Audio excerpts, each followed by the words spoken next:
WhistlePig's Farmstock whiskey is a mingling of Canadian rye and rye made in Vermont at WhistlePig's distillery.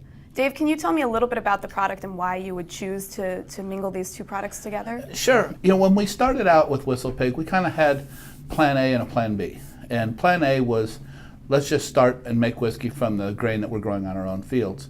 Plan B was start with third-party whiskey. It took us 4.5 years to get permission to start building our distillery. And we had a finite window to get into if we were going to create a new subcategory of rye whiskey. And so we decided best answer is to go to Plan B, which is go to Alberta, which at the time was the only distillery in the world capable of making 100% rye whiskey. The only people that could make what I really wanted, which was Monongahela rye, no corn, at 100% rate was Alberta. So we went to them, bought some whiskey to get started with while we waded through the minutia of Vermont regulations, and launched the brand WhistlePig. So Dave, can you tell me what are the components of Farmstock? Well, Farmstock, now first of all note this is crop one. Crop one implies there will be a crop two. So for crop one, the components are 3 historic sources of supply. We've got 12-year-old MGPI, we've got 5 to 6-year-old Alberta, and then we've got 1 year to 18-month spirit from our own stills in Vermont. So what are the advantages of having these 3 different whiskeys in one product?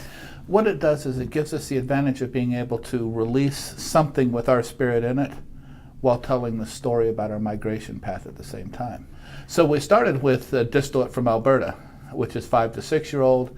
It's been aged in barrels that are made from Vermont wood, and it's using our water. Then we added 12-year-old from MGPI because that's the juice that we used for our Old World Series. That just has our water only on it. And then to that we added our 18-month to 1-year-old spirit that was distilled on our stills at Vermont that's got our grain, our water, and our wood, which we call triple terroir.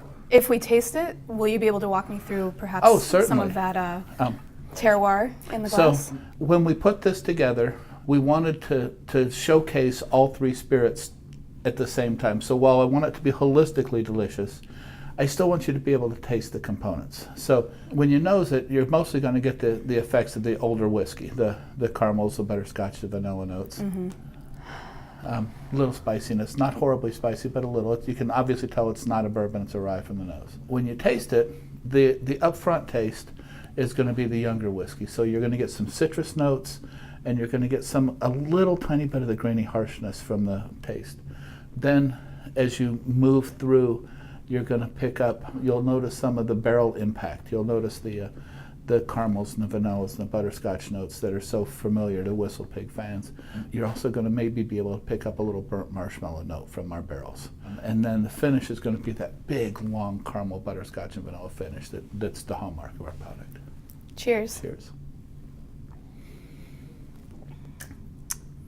You're right, I get that real rush of heat and youth right up front.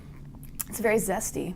Mm-hmm. But as it's lingering in my mouth, it is, all that old rye is coming through, and it's so sweet, and it's just rich and kind of dessert-like. One of the hallmarks that I love to say is, historically rye has this reputation for being aggressive, for grip the back of your throat, and we figured out how to keep that from happening. So when you taste this, you'll notice there's no back palate, there's no tanniny bitterness, there's no grip. It's just all front, side, top. It's everything except the back. And we've deliberately and artfully crafted the process so that we don't wind up with that rye harshness that you normally get. Now, you said this is crop 1, and you said there would be a crop 2.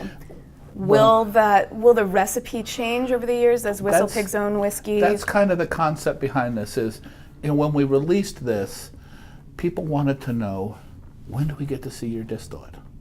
And there's 2 wrong answers. One wrong answer is, give me another 8.5 years.